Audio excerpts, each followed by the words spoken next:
So I'm sharing today more on the Chassidis from Chevra Ahavas Yisroel teacher Rabbi Kamman that I was sharing last time.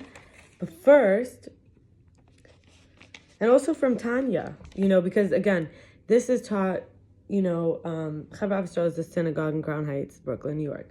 But it's also taught by all the Rebbeim, the Lubavitcher rabbis.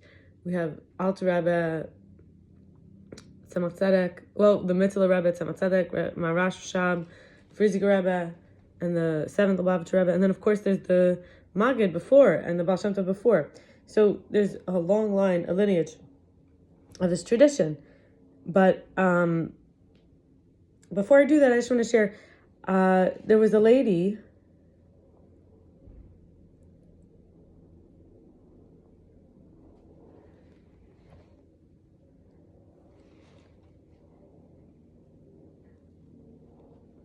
who I met in the neighborhood.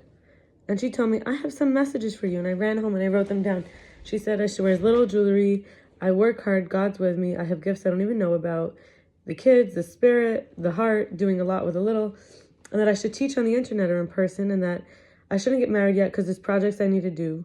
And that I deserve a seat in 770 because I'm teaching the letters of the Aleph Beis as a teacher. And that the Jewish ancestors of Yosef, Shlomo, Esther, Esther was from the time of Purim, from the time of Persia. Shlomo was the son of David. She said David, Aaron, and Moses, right? Moses and his brother Aaron. And then the great-grandmother, or like the matriarchal, the lineage of David is Rus, and then Shlomo, his son. And then, of course, Yosef, who was the son of Yaakov. She said all of them are like spirit guides for me. And that Boaz, who married Rus, was married for a day before his death, and she had a son. He was very rich. She had a son from that day that they were married. And she said, I'm here to heal Crown Heights. It's my mission, the people, to heal the neighborhood, and that Hashem is my father for that, Hashem God. She said 13 backwards is 31. This was the year before I was turning 31. It's a couple years ago. And she told me don't go to cemeteries, which I do go sometimes. I go to the Ohel Chabad Lubavitch to visit my grandfather, my great-grandfather, my great-grandmother, my grandmother, my uncle, my aunt, my other grandfather. Anyway, so I'm sharing now from the Chassidis class. I guess that was just like a little opening. These are some very interesting people that live in the community, but this is a rabbi who taught it. He shares that how Hey, the letter Hey, is the lightest letter. Mostly breath. Hey. That's the letter God creates life with. It represents the beginning of differentiation. When we look at the moon, we know that the fundament of fire comes from under the moon. And that humans are like a trace in the ground of malchut, of dignity, sovereignty, of like time, space, real, where you have power. And in Atzilut, where all the Jewish souls come from, when we think of Shekhinah, which is the divine presence, the indwelling, the feminine, because I mentioned moon, right? The word is shochen, which means to rest or dwell. And suffering for our benefit facilitates the return. The feelings are not numbed anymore. We return to love, and the darkness pushes to go to light and also to get brighter. There's something called derivative and contrivative. The contrivative is the oneness.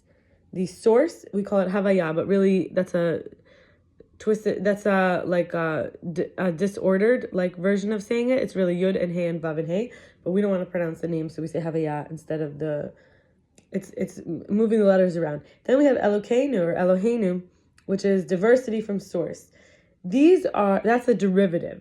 So the derivative and the contrivative. When we go back and when we go forward, when we can go to where they come together and we can go to where they're separate, and we can follow it back every time. And we say Baruch Shem Kavod. We say it quietly. Baruch Shem Kavod.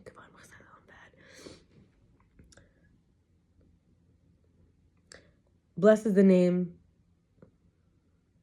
the honor, all the power, the dignity, the royalty, forever and ever. It's all I want is you, right? That's what Alter Rebbe said. That's what we learn to be a Kabbalist. I just want you. I don't need it to come through this intermediary or this object. To be a godly lover is to be the beloved of God. And God is the place of places, space of spaces, getting out of time and location as to how to be with a presence. When we look back, there was Zerubbabel, was prophet, lamplighter, as a seed planted in Babylon. Zechariah says there's one in each generation. Zechariah was a prophet. And in many ways, when we're here to serve, it's like, of course, there's seven. Avram, his son Yitzchak, Abraham, first Jew, he got a circumcision. He believed in monotheism. Not he got a circumcision. He circumcised himself and everyone in his household. His son Yitzchak, and Yitzchak's son Yaakov. Then there was Yosef, his son, and later on there was Moses and Aaron, and then David, King David. So when we serve, it's like wine, which is chesed. This is a kind of love like wine, right? Then we have, and these seven that I just mentioned, the people correspond to these seven ways to serve. Then we have love, like fire, gevura. Remember I mentioned earlier the fundament of fire under the moon? We know the moon is the one that receives from the sun. And it actually is related to judgment. We know at night, when the moon's out, is when we have more like in the darkness rather than what's in the light. It says as the day goes on, and then in the later part of the day we start to have more judgment. Anyway, that's truth and Torah, which is that's Gevurah. Then we have love like truth and Torah, like service, which is permit and forbid. What's on either side, forbidden or permitted? That's Tiferet. Then we have a prevailing with a strong service. That's Netzach, which turns from evil and turns toward good. Then we have admission of ignorance and limits, which is Hod. And then we have rising up to be a master with restraint, Yesod. And then lowering the self, being open. That's being able to serve anyone. That's Malchut. When we look at the spiritual source from the physical matter, and remember I spoke about the contributive, the derivative, it all comes from Yesh Me'ayin, something from nothing God made. It requires a state change. Like water to become ice or steam has to expand or contract. But it's not nothing. God makes something from nothing. It says God took earth and made a person. And when they take cells and they say, look, we could clone someone, they're taking cells that are already there with life in it. They can't put the life into the cell. Anyway, incense is keter. Keter is also a crown.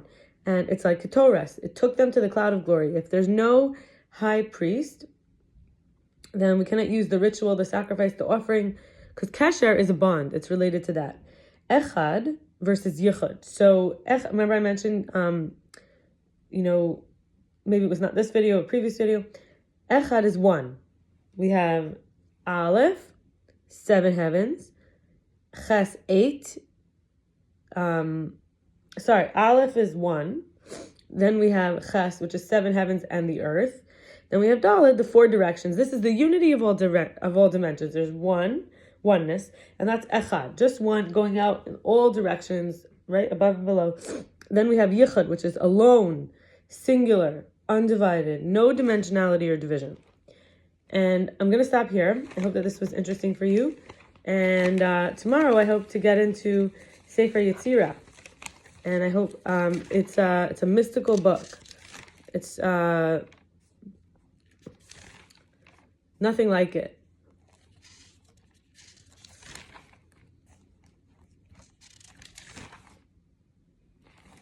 Yeah. All right. I wish you a blessed evening. Bye.